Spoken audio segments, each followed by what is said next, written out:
नमस्कार, current news में आपका स्वागत है। मैं हूं खुशहाल। इस सेगमेंट में हम उन खास और जरूरी खबरों की चर्चा करते हैं जो आपकी परीक्षा के लिहाज से बेहद अहम साबित हो सकती हैं।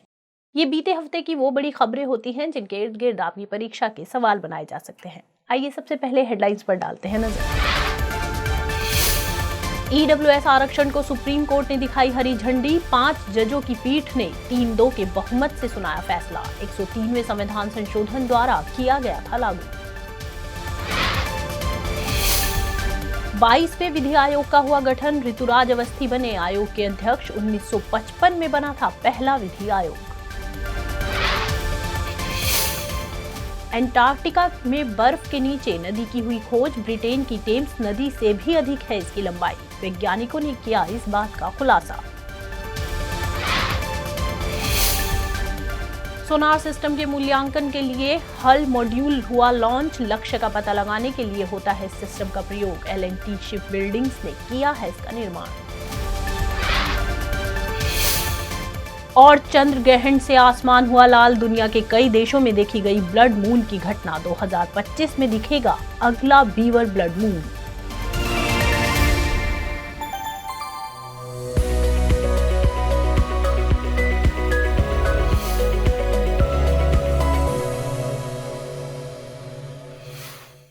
और अब खबरें विस्तार से। हाल ही में सुप्रीम कोर्ट ने 103वें संविधान संशोधन की वैधता को बरकरार रखा है।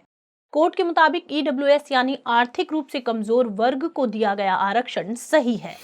फैसले में कहा गया कि ईडब्ल्यूएस को दिया गया 10% आरक्षण संविधान के खिलाफ नहीं है। यह फैसला 5 जजों की पीठ ने 3-2 के बहुमत से सुनाया है। इसमें से 3 जज आर्थिक आधार पर आरक्षण दिए जाने के पक्ष में हैं, जबकि 2 ने इसके विरोध में फैसला दिया है। ईडब्ल्यूएस पक्ष में न्यायमूर्ति दिनेश माहेश्वरी ने कहा कि आरक्षण राज्य द्वारा सकारात्मक कार्रवाई का एक साधन है। इसे केवल अनुसूचित जाति, अनुसूचित जनजाति तथा अन्य पिछड़ा वर्ग तक ही सीमित नहीं रखा जाना चाहिए। वहीं ईडब्ल्यूएस के विपक्ष में बोलते हुए न्यायमूर्ति रविंद्र भट्ट ने कहा कि संविधान का 103वां संशोधन संवैधानिक रूप से निषिद्ध भेदभाव को बढ़ावा देता है। ये समानता पर गहरा आघात है। इसके अलावा आरक्षण के लिए तय 50% की सीमा में दखल विभाजन को बढ़ाएगी। गौरतलब है कि साल 1992 में सुप्रीम कोर्ट ने इंदिरा साहनी बनाम भारत संघ मामले में एक फैसला सुनाया था। इसमें आरक्षण की अधिकतम सीमा 50% तय कर दी गई थी। इसके बाद सुप्रीम कोर्ट का ये फैसला एक तरह का कानून बन गया। इसके मुताबिक 50% की सीमा से अधिक आरक्षण नहीं दिया जा सकता। लेकिन सुप्रीम कोर्ट ने अब अपने ही इस फैसले में आरक्षण की अधिकतम सीमा को नजरअंदाज कर दिया है। आपकी जानकारी के लिए बता दें कि साल 2019 में संसद द्वारा 103वां संविधान संशोधन अधिनियम पारित किया गया था। इसके माध्यम से भारतीय संविधान के अनुच्छेद 15 और अनुच्छेद 16 में संशोधन करते हुए अनुच्छेद 15(6) और अनुच्छेद 16(6) जोड़ा गया। इसका मकसद अनारक्षित वर्ग के आर्थिक रूप से कमजोर लोगों को आरक्षण का लाभ प्रदान करना है। संविधान का अनुच्छेद 15(6) राज्य को खंड 4 और खंड 5 में उल्लेखित लोगों को छोड़कर देश के सभी आर्थिक रूप से कमजोर वर्गों के लोगों की उन्नति के लिए विशेष प्रावधान करने की अनुमति देता है। इसके अलावा शिक्षण संस्थानों में उनके प्रवेश हेतु एक विशेष प्रावधान बनाने का अधिकार देता है। वहीं संविधान का अनुच्छेद 16(6) राज्य को यह अधिकार देता है कि वह खंड 4 में उल्लेखित वर्गों को छोड़कर देश के सभी आर्थिक रूप से कमजोर वर्गों के लोगों के पक्ष में नियुक्तियों या पदों के आरक्षण के मामले में प्रावधान कर सके। गौरतलब है कि यहाँ ईडब्ल्यूएस को दिए गए आरक्षण की अधिकतम सीमा 10% निर्धारित की गई है, जो मौजूदा आरक्षण के अतिरिक्त है। हाल ही में केंद्र सरकार ने ग्लाइफोसेट नामक हर्बिसाइड के उपयोग पर प्रतिबंध लगा दिया है। सरकार ने यह निर्णय विशेषज्ञ समिति की रिपोर्ट और कीटनाशक अधिनियम 1968 के तहत गठित पंजीकरण समिति के परामर्श के आधार पर लिया है। हालांकि ग्लाइफोसेट को प्रतिबंधित नहीं किया है। अब ग्लाइफोसेट और उसके डेरिवेटिव के छिड़काव की अनुमति केवल कीट नियंत्रण ऑपरेटरों को होगी। हालांकि सरकार की ओर से कीट नियंत्रण संचालक और संबंधित नियमों को स्पष्ट नहीं किया गया है। गौरतलब है कि सरकार के इस फैसले का किसानों और कंपनियों द्वारा विरोध किया जा रहा है। साथ ही इस फैसले को सुप्रीम कोर्ट में भी चुनौती दी गई है। इस पर सुनवाई होनी अभी बाकी है। दरअसल केरल सरकार ने साल 2019 में केंद्र सरकार को एक पत्र लिखकर ग्लाइफोसेट के व्यापक और अंधाधुंध उपयोग की बात कही थी। साथ ही केरल कृषि विश्वविद्यालय के एक रिपोर्ट का भी हवाला दिया था, जिसमें फलों और सब्जियों में उच्च कीटनाशकों के अवशेष होने का खुलासा किया गया था। रिपोर्ट का कहना था कि ग्लाइफोसेट के कारण केंचुओं के जीवित रहने और उनके प्रजनन की दर में लगभग 50% की कमी आई है। साथ ही मधुमक्खी नेविगेशन, जल निकायों के संदूषण और गंभीर स्वास्थ्य खतरों को भी चिन्हित किया गया था। इसके अलावा कई अंतर्राष्ट्रीय संस्थाओं ने भी ग्लाइफोसेट के उपयोग और मानव स्वास्थ्य को लेकर सरकार को चेताया था। बता दें कि ग्लाइफोसेट एक शाकनाशी है। इसका उपयोग खेतों में खरपतवार को मारने के लिए किया जाता है। असल में खरपतवार खेतों में फसलों के साथ उगने वाले अवांछनीय पौधे होते हैं। ये फसल के पोषक तत्व, नमी, प्रकाश, स्थान आदि के साथ प्रतिस्पर्धा करके फसल की वृद्धि, उपज एवं गुणों में कमी करते हैं। पेस्टिसाइड एक्शन नेटवर्क की रिपोर्ट के अनुसार भारत में ग्लाइफोसेट के लगभग 35 ब्रांड उपलब्ध हैं। साथ ही भारत सरकार ने ग्लाइफोसेट के उपयोग को केवल चाय की फसल और गैर फसल क्षेत्रों में उपयोग की अनुमति दी है। गौरतलब है कि असम, पश्चिम बंगाल, तमिलनाडु और केरल भारत के प्रमुख चाय बागान राज्य हैं, लेकिन सरकारी आंकड़ों से पता चला है कि चाय की फसल नहीं होने वाले राज्यों में इसकी खपत अधिक है। आंकड़ों के मुताबिक 2020-21 में भारत में स्वदेशी ग्लाइफोसेट की सबसे अधिक खपत उत्तर प्रदेश में देखने को मिली। इसके बाद गुजरात, जम्मू और कश्मीर और तमिलनाडु का स्थान है। हाल ही में केंद्र सरकार ने भारत के 22वें विधि आयोग का गठन किया। कर्नाटक हाईकोर्ट के पूर्व मुख्य न्यायाधीश ऋतुराज अवस्थी को आयोग का अध्यक्ष बनाया गया है। इसके अन्य सदस्यों में केटी शंकरन, एम करुणानिधि, प्रोफेसर आनंद पालीवाल, डीपी वर्मा और राका आर्य को शामिल किया गया है। दरअसल जस्टिस BS चौहान की अध्यक्षता वाले 21वें विधि आयोग का कार्यकाल 31 अगस्त 2018 को समाप्त हो गया था। इसके बाद फरवरी 2020 में केंद्रीय मंत्रिमंडल ने 22वें आयोग के गठन को मंजूरी दी थी, लेकिन कोविड-19 महामारी के प्रकोप के चलते इसका गठन लगभग 2.5 साल बाद किया गया। आयोग का मकसद राज्य के नीति निदेशक तत्वों के मद्देनजर कानूनों की जांच करना और संभावित सुधार के लिए सुझाव देना है। इसके अलावा आयोग उन कानूनों की भी पहचान करेगा जिसकी प्रासंगिकता अब समाप्त हो चुकी है। गौरतलब है कि विधि आयोग केंद्र सरकार को कानूनी मामले में केवल सलाह देता है, लेकिन लागू करने के लिए बाध्य नहीं कर सकता है। बता दें कि स्वतंत्र भारत के प्रथम विधि आयोग का गठन साल 1955 में किया गया। इसके अध्यक्ष तत्कालीन अटॉर्नी जनरल MC सीतलवाड़ थे। आयोग का कार्यकाल 3 साल के लिए होता है। यह एक गैर सांविधिक निकाय है जिसे भारत सरकार की एक अधिसूचना द्वारा गठित किया जाता है। 1955 से लेकर आज तक 22 विधि आयोग गठित किए जा चुके हैं। ब्रिटिश काल के दौरान प्रथम विधि आयोग चार्टर अधिनियम 1833 के तहत साल 1834 में स्थापित किया गया। लॉर्ड मैकाले इस आयोग के अध्यक्ष थे। इन्होंने IPC यानी दंड संहिता और CRPC यानी दंड प्रक्रिया संहिता को संहिताबद्ध करने की सिफारिश की थी। हाल ही में आसमान में बनने वाले इंद्रधनुष को लेकर एक शोध किया गया। शोध के मुताबिक इस सदी के अंत तक इंद्रधनुषों की संख्या में वृद्धि देखने को मिलेगी। विश्व स्तर पर साल 2100 के अंत तक इंद्रधनुष के औसत दिनों में करीब 5% की वृद्धि होने की उम्मीद है। इसके साथ उनकी जगहों में भी बदलाव होने की उम्मीद है। शोधकर्ताओं के मुताबिक इसके पीछे की वजह जलवायु परिवर्तन है। यह शोध मानोआ की हवाई यूनिवर्सिटी के शोधकर्ताओं के नेतृत्व में किया गया। इसे ग्लोबल एनवायरमेंटल चेंज नामक पत्रिका में प्रकाशित किया गया था। इसमें बताया गया है कि लगभग 21 से 34% क्षेत्र इंद्रधनुष के दिनों को खो देंगे। वहीं 66 से 79% क्षेत्रों में इंद्रधनुष के दिनों में वृद्धि होने की संभावना है। मध्य अफ्रीका, मेडागास्कर और मध्य दक्षिण अमेरिका को छोड़कर जिन क्षेत्रों में इंद्रधनुष के दिनों में कमी आएगी, उनमें सदी के अंत तक कुल वर्षा में भी कमी होने का अनुमान है। भारत के संदर्भ में इसमें कहा गया है कि भारत उन देशों में शामिल है जहां इंद्रधनुष और वर्षा के दिनों की संख्या में वृद्धि होगी। इसके अलावा माली, नाइजर, चाड, सूडान और इथोपिया जैसे अफ्रीकी देशों में भी वर्षा वाले दिनों में वृद्धि होने का अनुमान है।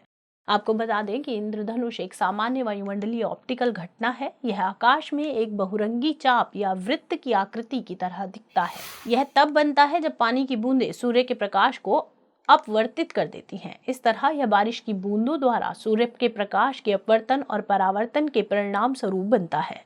इसमें बारिश की बूंदें प्रिज्म की तरह काम करती हैं। सूर्य का प्रकाश और बारिश इंद्रधनुष के प्रमुख घटक हैं।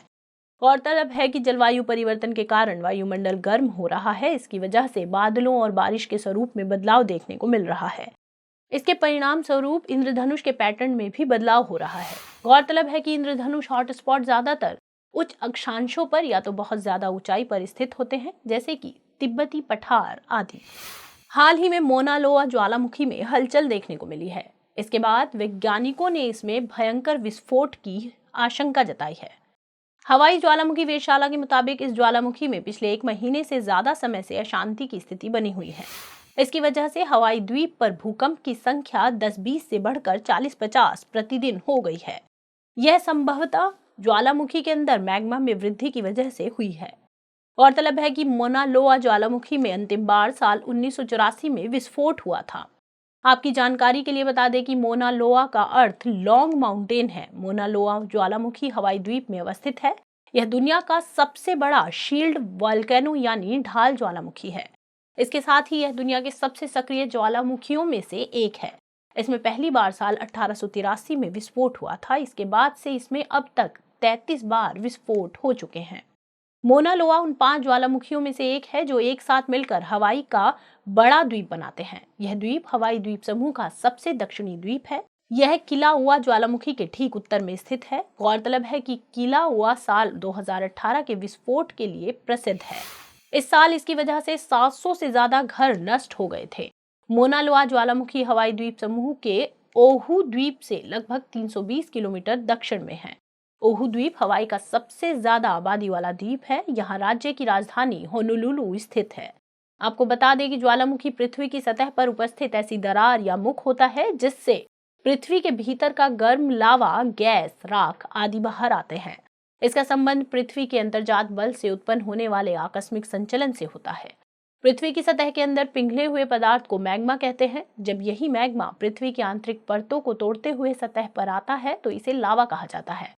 ज्वालामुखी क्रिया के अंतर्गत लावा के अलावा भारी मात्रा में जलवाष्प, राख और विभिन्न प्रकार की गैस आदि बाहर निकलती है। इस तरह मैग्मा की उत्पत्ति से लेकर उद्गार तक की संपूर्ण क्रिया को ज्वालामुखीयता कहते हैं। हाल ही में अंटार्कटिक में बर्फ के नीचे छुपी एक नदी को खोजा गया है। यह नदी करीब 460 किलोमीटर लंबी बताई जा रही है। इस तरह यह नदी ब्रिटेन की टेम्स नदी से भी ज्यादा लंबी है। इसकी खोज एक एयरक्राफ्ट में लगे रडार की मदद से की गई है। शोधकर्ताओं ने लंबे वक्त तक हवाई सर्वेक्षण करने के बाद पाया कि खोजी गई यह नदी प्रणाली वेडेल सागर में जाकर खत्म होती है।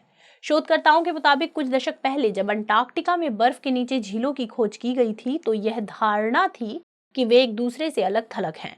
लेकिन अब अंदाजा लगाया जा रहा है कि अंटार्कटिका में नदियों का पूरा एक सिस्टम है जो एक नेटवर्क की तरह जुड़ा हुआ है। बहने वाले इस नेटवर्क का मतलब है कि बर्फ की चादर के नीचे फिसलन है। इसे लेकर शोधकर्ताओं ने चिंता जताई है। इसके मुताबिक अगर यह सिस्टम पिघलता है तो दुनिया भर के समुद्र स्तर में 14.1 फीट तक की बढ़ोतरी हो सकती है। हालांकि पृथ्वी के गर्म होने पर यह सिस्टम कैसे प्रतिक्रिया करेगा इसके बारे में कोई जानकारी नहीं है। इतना जरूर है कि यह नदी बर्फ की चादर के पिघलने की दर को बढ़ा सकती है। इस तरह यह शोध भविष्य के लिए उपयोगी साबित हो सकता है। इससे वैज्ञानिक यह समझने की कोशिश कर सकते हैं कि जलवायु परिवर्तन के कारण भविष्य में अंटार्कटिका कितनी जल्दी अपना बर्फ खो सकता है। आपकी जानकारी के लिए बता दें कि अंटार्कटिका दुनिया का 5वां बड़ा महाद्वीप है। इसे निर्जन महाद्वीप भी कहा जाता है क्योंकि साल भर बर्फ से ढके होने की वजह से यहाँ स्थायी निवास का अभाव है। इसके साथ ही यहाँ तेज बर्फीली हवाओं और हिमवर्षा से जीवन की संभावनाएं मनुष्य के लिए नगण्य होती हैं। इसी वजह से इसे श्वेत महाद्वीप भी कहते हैं। इसका माउंट एरेबस शिखर एक सक्रिय ज्वालामुखी शिखर है। वहीं तटीय भागों में एल्सबर्थ पर्वत श्रेणी में एंटार्कटिका की सर्वोच्च चोटी विंसन मैसिफ स्थित है। यहाँ पाल्मर प्रायद्वीप साल में कुछ समय के लिए बर्फ से मुक्त रहता है। यही वजह है कि यहाँ काई और लाइकेन जैसी वनस्पतियों का विकास होता है। गौरतलब है कि अंटार्कटिका के हिमनदों में पृथ्वी का 90% बर्फ का भंडार है। इसमें पृथ्वी का 70% मीठा पानी मौजूद है।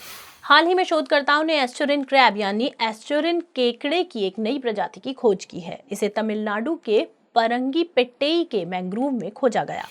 यह खोज जूलॉजिकल स्टडीज के नवीनतम अंक में प्रकाशित की गई है। इसका नाम स्यूडोहेलिस अन्नामलाई रखा गया है। यह नाम अन्नामलाई विश्वविद्यालय की शिक्षा और अनुसंधान में 100 वर्षों की सेवा के सम्मान में रखा गया है। अब तक इस जीनस के भीतर केवल 2 प्रजातियों स्यूडोहेलिस सब क्वाड्रेट और स्यूडोहेलिस लेट्रेली की पुष्टि की गई है। गौरतलब है कि यह इस जीनस का पहला रिकॉर्ड है जिसे उच्च अंतर्ज्वारीय क्षेत्रों से एकत्रित किया गया है। शोधकर्ताओं के मुताबिक स्यूडोहेलिस अन्नामलाई गहरे बैंगनी और हल्के भूरे रंग के होते हैं। इसके साथ ही इनमें हल्के भूरे रंग के चिली पैड होते हैं। इसके अलावा इनके पीछे के आवरण पर अनियमित हल्के भूरे, पीले भूरे या सफेद धब्बे होते हैं। यह प्रजाति आकार में छोटी है इसकी अधिकतम चौड़ाई 20 मिलीमीटर तक है। आपकी जानकारी के लिए बता दें कि केकड़ा आर्थ्रोपोडा संघ का एक जंतु है। इसका शरीर गोलाकार और चपटा होता है। ये दुनिया के सभी सागरों में पाए जाते हैं। केकड़े अक्सर पानी में निचली सतह पर रहते हैं। ये पानी के अलावा जमीन पर भी रहते हैं। इनका अस्तित्व जुरासिक काल से माना जाता है। आपको बता दें कि परंगीपेट्टई वेल्लर नदी के मुहाने पर अवस्थित है। यह तमिलनाडु के कुड्डालोर जिले में पड़ता है। कुड्डालोर जिले में पिचवरम मैंग्रोव भी अवस्थित है। यह दुनिया का दूसरा सबसे बड़ा मैंग्रोव वन है। यह कई जलीय पक्षी प्रजातियों का घर है। यहाँ स्निप्स, कॉर्मोरेंट, एग्रेट्स, स्ट्रॉक, बगुले, स्पूनबिल और पेलिकन आदि देखने को मिलते हैं। हाल ही में भारतीय वैज्ञानिकों ने कॉर्डिगोल्ड नामक नैनोकणों को विकसित किया है। इस पर इन वैज्ञानिकों ने जर्मनी से एक अंतर्राष्ट्रीय पेटेंट भी हासिल किया है। इस प्रयोग में 4 भारतीय संस्थानों के वैज्ञानिकों ने अपना सहयोग दिया है। इसमें असम के बोडोलैंड विश्वविद्यालय सहित गोवा विश्वविद्यालय, मध्य प्रदेश का राष्ट्रीय उच्च सुरक्षा पशु रोग संस्थान और तमिलनाडु का AVVM श्री पुष्पम कॉलेज शामिल है। इसके बाद दवाओं में जल्दी ही अल्ट्रा माइक्रोस्कोपिक सोने के निशान हो सकते हैं। ये निशान दवाओं में ग्रेटर एफिकेसी यानी अधिक प्रभावोत्पादकता के लिए होंगे। वैज्ञानिकों का मत है कि कॉर्डिगोल्ड नैनो कण मानव शरीर में दवा वितरण को तेज और सुनिश्चित कर सकते हैं, क्योंकि जब दवा के कण छोटे होते हैं तो वे कोशिकाओं में ज्यादा तेजी से प्रवेश करते हैं।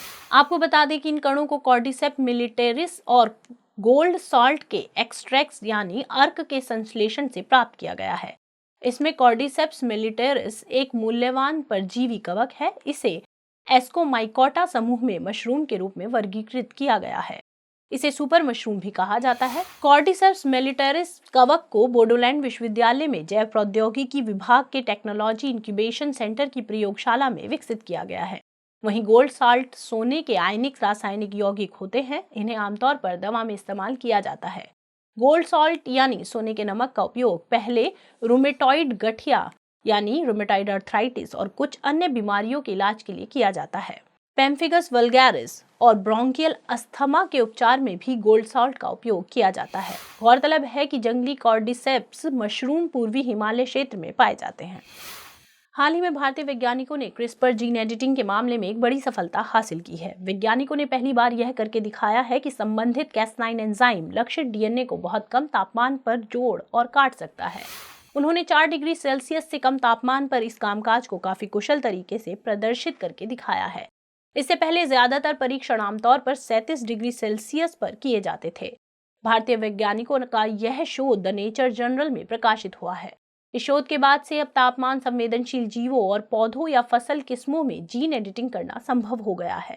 आपकी जानकारी के लिए बता दें कि क्रिस्पर Cas9 एक जीनोम एडिटिंग उपकरण या तकनीक है। यह जीनोम के कुछ भागों को DNA अनुक्रमों से निकालने, जोड़ने या बदलने में सक्षम होती है। वर्तमान में यह आनुवंशिक हेरफेर का सरलतम, बहुमुखी और सबसे सटीक तरीका है।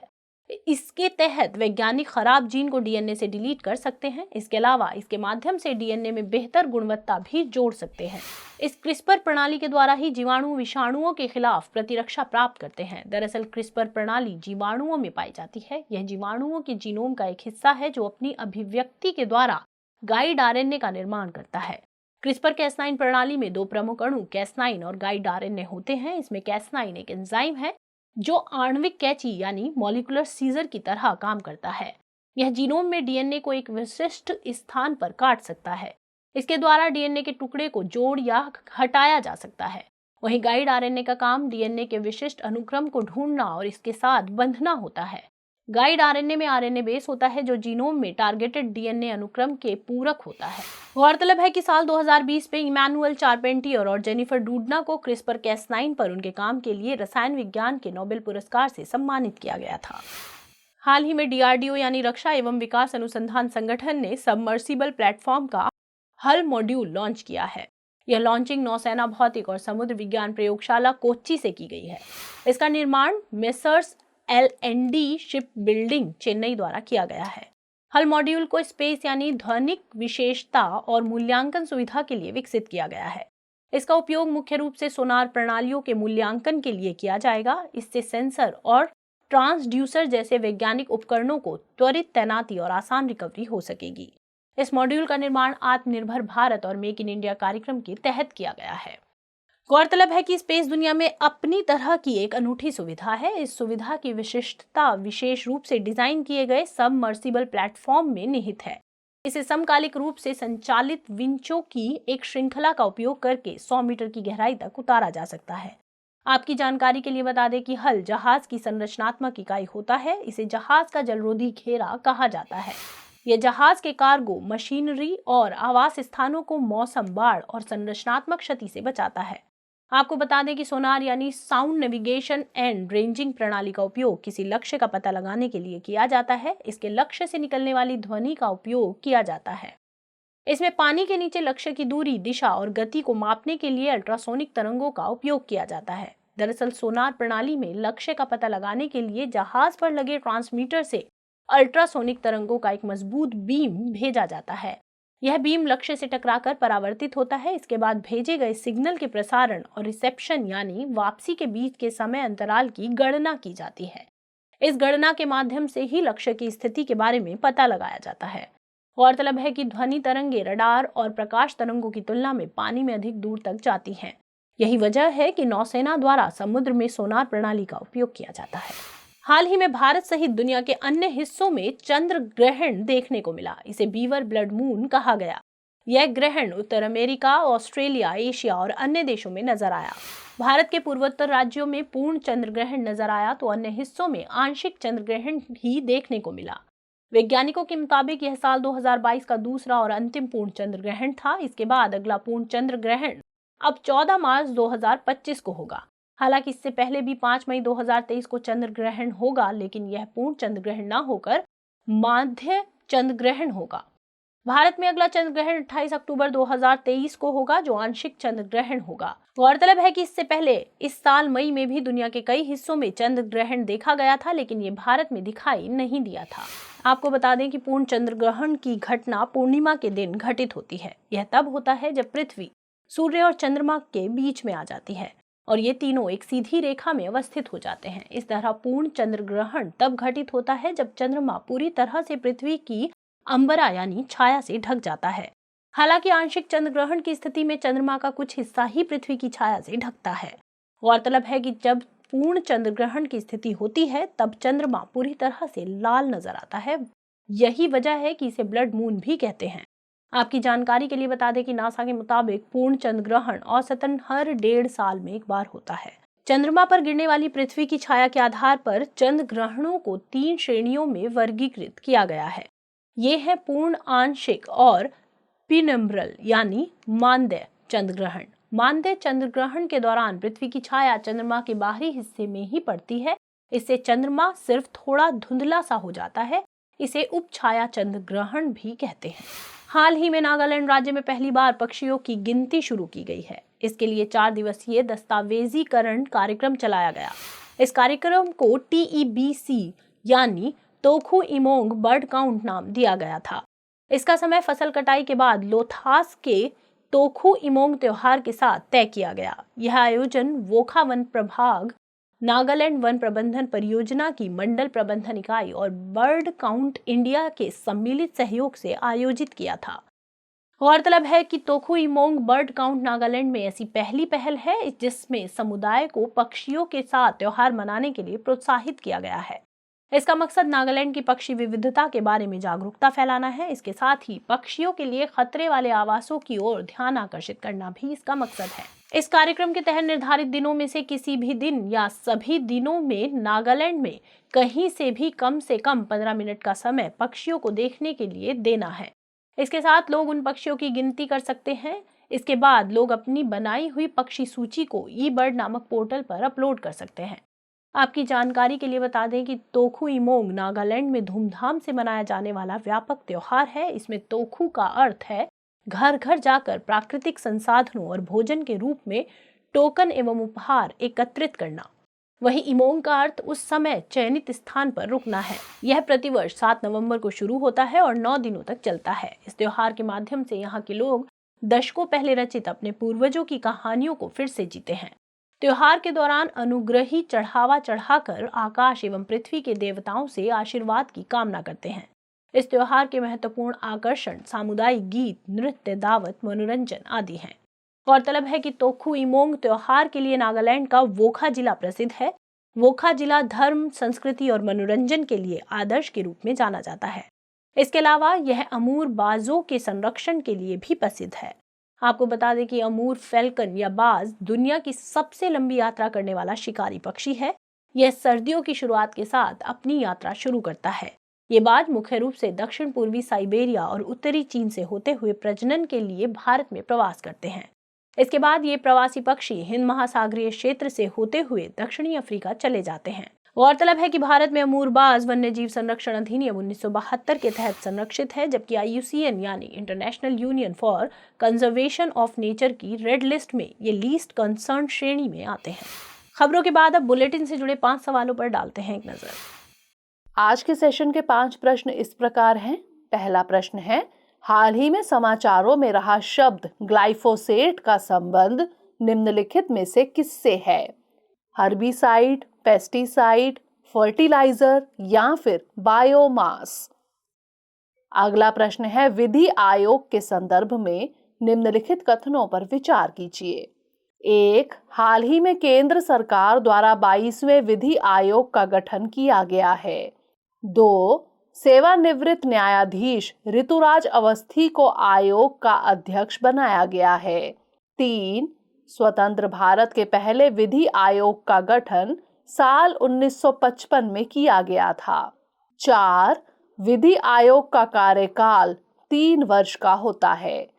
उपर्युक्त कथनों में से कौन से कथन गलत हैं? केवल 1 एवं 2, केवल 2 एवं 3, केवल 1, 2 एवं 3 या फिर 1, 2, 3 एवं 4? अगला प्रश्न है, इंद्रधनुष यानी रेनबो के संदर्भ में निम्नलिखित कथनों पर विचार कीजिए। 1. इंद्रधनुष एक सामान्य वायुमंडलीय ऑप्टिकल घटना है। 2. वर्षा की बूंदें सूर्य के प्रकाश को अपवर्तित कर इसका निर्माण करती हैं। 3. जलवायु परिवर्तन इंद्रधनुष के पैटर्न में बदलाव का प्रमुख कारण है।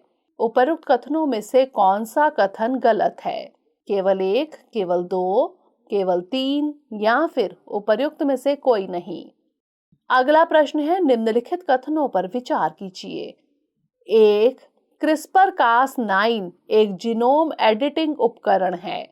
2. यह जीनोम के कुछ भागों को DNA अनुक्रमों से निकालने और जोड़ने में सक्षम है। 3. क्रिस्पर प्रणाली जीवाणुओं में पाई जाती है।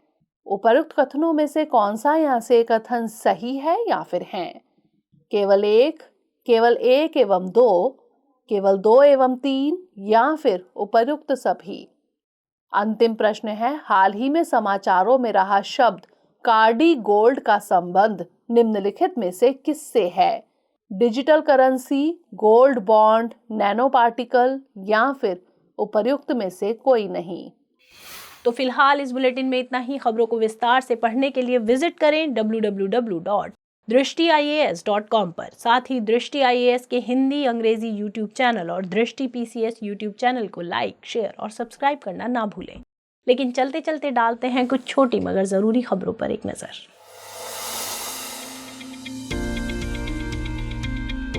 हाल ही में न्यायमूर्ति धनंजय यशवंत चंद्रचूड़ ने CJI यानी मुख्य न्यायाधीश के रूप में शपथ ग्रहण की।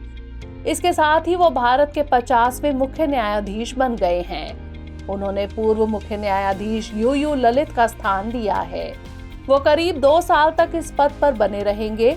गौरतलब है कि उनके पिता YV चंद्रचूड़ को सबसे लंबे समय तक सेवा देने वाले मुख्य न्यायाधीश का गौरव प्राप्त है। हाल ही में राष्ट्रपति द्रौपदी मुर्मू द्वारा राष्ट्रीय फ्लोरेंस नाइटिंगेल पुरस्कार 2021 प्रदान किए गए हैं। ये पुरस्कार नर्सिंग के क्षेत्र में उत्कृष्ट काम करने वाली नर्सिस को दिए गए। आपकी जानकारी के लिए बता दें कि राष्ट्रीय फ्लोरेंस नाइटिंगेल पुरस्कारों को साल 1973 में शुरू किया गया था। इन्हें केंद्रीय स्वास्थ्य और परिवार कल्याण मंत्रालय द्वारा समाज में नर्सों और नर्सिंग पेशेवरों द्वारा दी गई सराहनीय सेवाओं को मान्यता देने के रूप में शुरू किया गया था।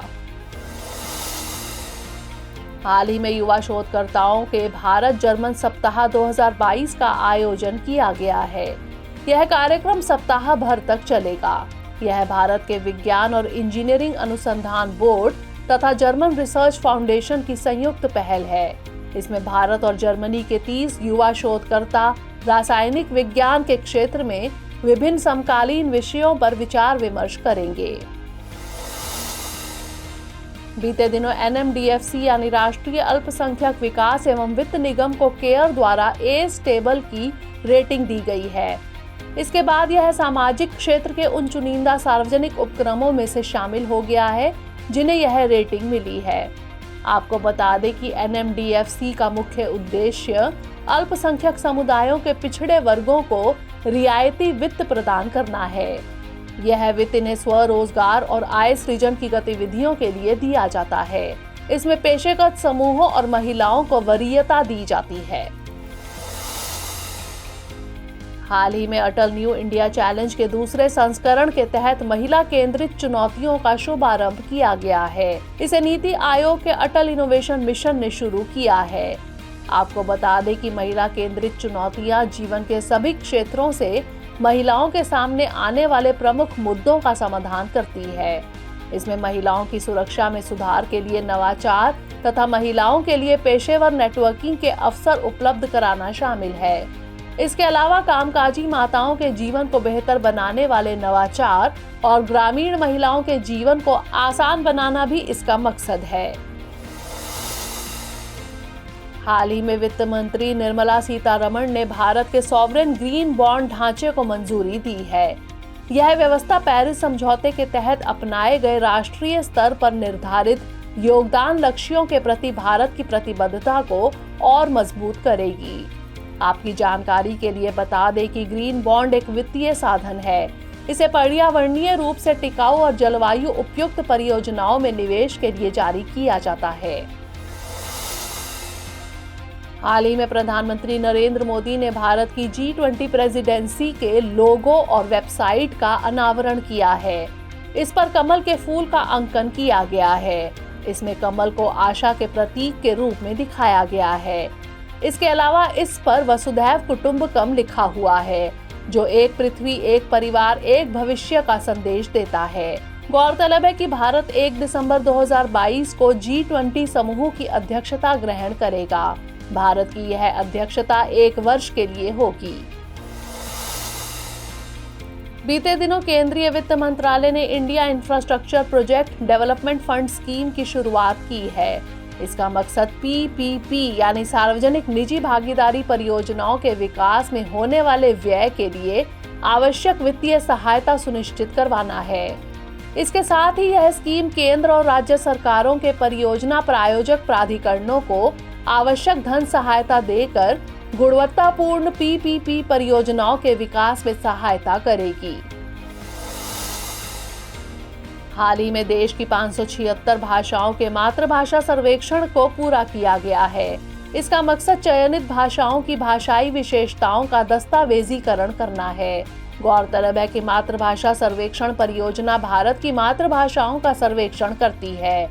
आपकी जानकारी के लिए बता दें कि 2011 की भाषाई जनगणना के आंकड़ों मुताबिक साल भारत में 19,500 से ज्यादा भाषाएं और बोलियां मातृभाषा के रूप में बोली जाती हैं। संयुक्त राष्ट्र महासचिव एंटोनियो गुटेरेस ने निजी निगमों को इस ग्रीन वॉशिंग जैसी प्रथाओं से दूर रहने को कहा है। इसके अलावा उन्हें 1 साल के भीतर अपने तरीके सुधारने की चेतावनी भी दी है। दरअसल ग्रीन वॉशिंग के गलत या भ्रामक जानकारी देने की प्रक्रिया है। इसमें उपभोक्ताओं को कंपनी द्वारा गलत जानकारी देकर अपने उत्पादों को पर्यावरण के अनुकूल बताने का प्रयास किया जाता है।